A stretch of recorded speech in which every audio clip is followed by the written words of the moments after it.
বিসমিল্লাহির রহমানির রহিম। আসসালামু আলাইকুম এভরিওয়ান, সবাই কেমন আছেন? আশা করি অনেক ভালো আছেন। আলহামদুলিল্লাহ আমরাও ভালো আছি।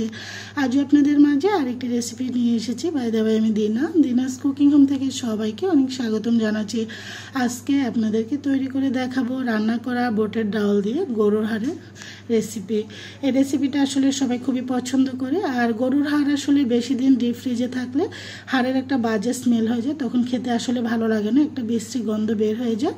তো আসলে ডিপ ফ্রিজে বেশি দিন হাড় না রেখে যত তাড়াতাড়ি সম্ভব যে কোনো জিনিস দিয়ে আপনার রান্না করে খেতে পারেন। তো আমার আগে থেকে রান্না করা অনেকগুলো বুটের ডালই ছিল, সেগুলো রেখে দিয়েছি। ভাবলাম যেহেতু হাড় আছে সেগুলো দিয়ে রান্না করে আপনাদেরকে দেখাচ্ছি, আশা করি সবার ভালো লাগবে। ওর মধ্যে হাড়গুলো নিয়েছি। এবারকার হাড়গুলো আসলে আমাদের অনেক বড়ই ছিল, তা আসলে এত বড় হাড় রান্না করতে সমস্যা, একটু ছোট হলে বেস্ট হয়। যা কিছুই করার নেই। এখানে দিয়ে দিয়েছি আদা রসুন পেঁয়াজ বাটা দিয়ে দিচ্ছি। এখানে দিয়ে দিচ্ছি হলো আদা রসুন পেঁয়াজ বাটা দিয়ে দিচ্ছি হলো এখানে 4 টেবিল চামচ, আদা বাটাটা 2 টেবিল চামচ, আর পেঁয়াজ এবং রসুন বাটাতে দিচ্ছি হলো 4 টেবিল চামচ। আর এখানে আস্ত গরম মশলা দিচ্ছি 3-4টি সবুজ এলাচ, দিয়ে দিচ্ছি তেজপাতা 3-4টি দারচিনি, আর লবঙ্গ দিয়ে দিচ্ছি 10-12টি। আর এখানে স্বাদ অনুযায়ী লবণ, 2 টেবিল চামচ হলুদের গুঁড়া, আর 2 টেবিল চামচ ধনিয়া জিরার গুঁড়া দিয়ে দিচ্ছি। এখানে আমি একটা মিক্স মশলা আর দিয়ে দিচ্ছি বাটা মশলা দিয়ে রান্না করছি, বাটা মরিচ আর কি। এখানে 2 টেবিল চামচ আমি অ্যাড করছি। দিয়ে দিচ্ছি পরিমাণ তেল।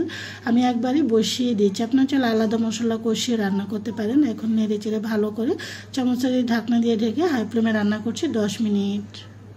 10 মিনিট পর ঢাকনাটা উঠে আপনাদেরকে দেখাচ্ছি। আমি আসলে পানি দেইনি, হাড়ের মধ্যে প্রথম অবস্থায় যতটুকু পানি দিয়েছি আর কি, যেন এটা তো আর মাংস না, তো পানি উঠবে না, যে পরিমাণ মতন একটু পানি দিয়ে তারপর আমি এখানে এটাকে কষিয়ে নিয়েছি, তা নাহলে এটা পুড়ে যাবে। এখন আবারও নেড়ে চেড়ে দিচ্ছি, আবারও ঢাকনা দিয়ে ঢেকে রেখে দিচ্ছি 10 মিনিটের জন্য।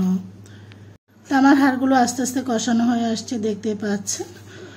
যেহেতু হাড় একটু সময় নিয়ে একটু কষাতে হয় সুন্দর করে, চুলাটাকে একেবারে মিডিয়াম টু লো ফ্লেমে রেখে আমি কাজটা করছি, তা নাহলে পুড়ে যাবে।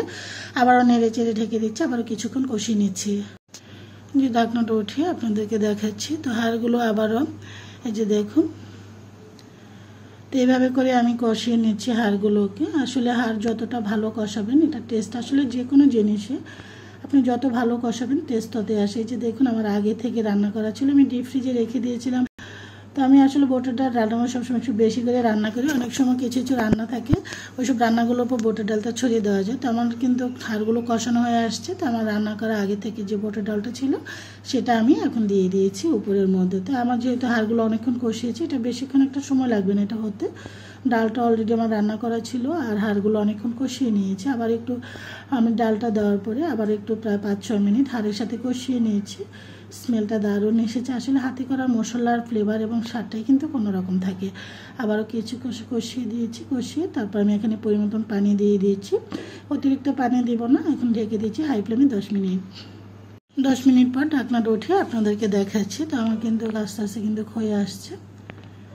তো আমার ছেলেরাও খুব পছন্দ করে। আমি আসলে যেহেতু অনেক হাঁড়ি হয়, তখন আসলে অনেক কিছু রান্না করি, নিহারিও রান্না করি, ডাল দিয়েও রান্না করি, যেটা দিয়ে আসলে সব কিছু রান্না করার চেষ্টা করি একটু একটু করে, কারণ কোরবানির সময় তো এই জিনিসটা সবচেয়ে বেস্ট পাওয়া যায়। তো এখন আমি দিয়ে দিচ্ছি 10-12টি কাঁচামরিচ, সুন্দর একটা ফ্লেভার, একটু ঝালটা বের হওয়ার জন্য। নেড়েচেড়ে আবারও ঢেকে দিচ্ছি 5 মিনিটের জন্য। 5 মিনিট পর আবারও চলে আসলাম। তো আমার কিন্তু হয়ে গিয়েছে বুটের ডাল দিয়ে গরুর হাড়ের সুস্বাদু রেসিপিটি।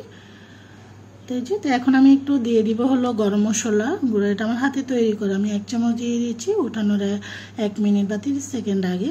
নেড়ে চেড়ে এখন মিক্স করে ঢাকনা দিয়ে ঢেকে চুলা অফ করে নামিয়ে রেখে দিব 5 মিনিটের জন্য।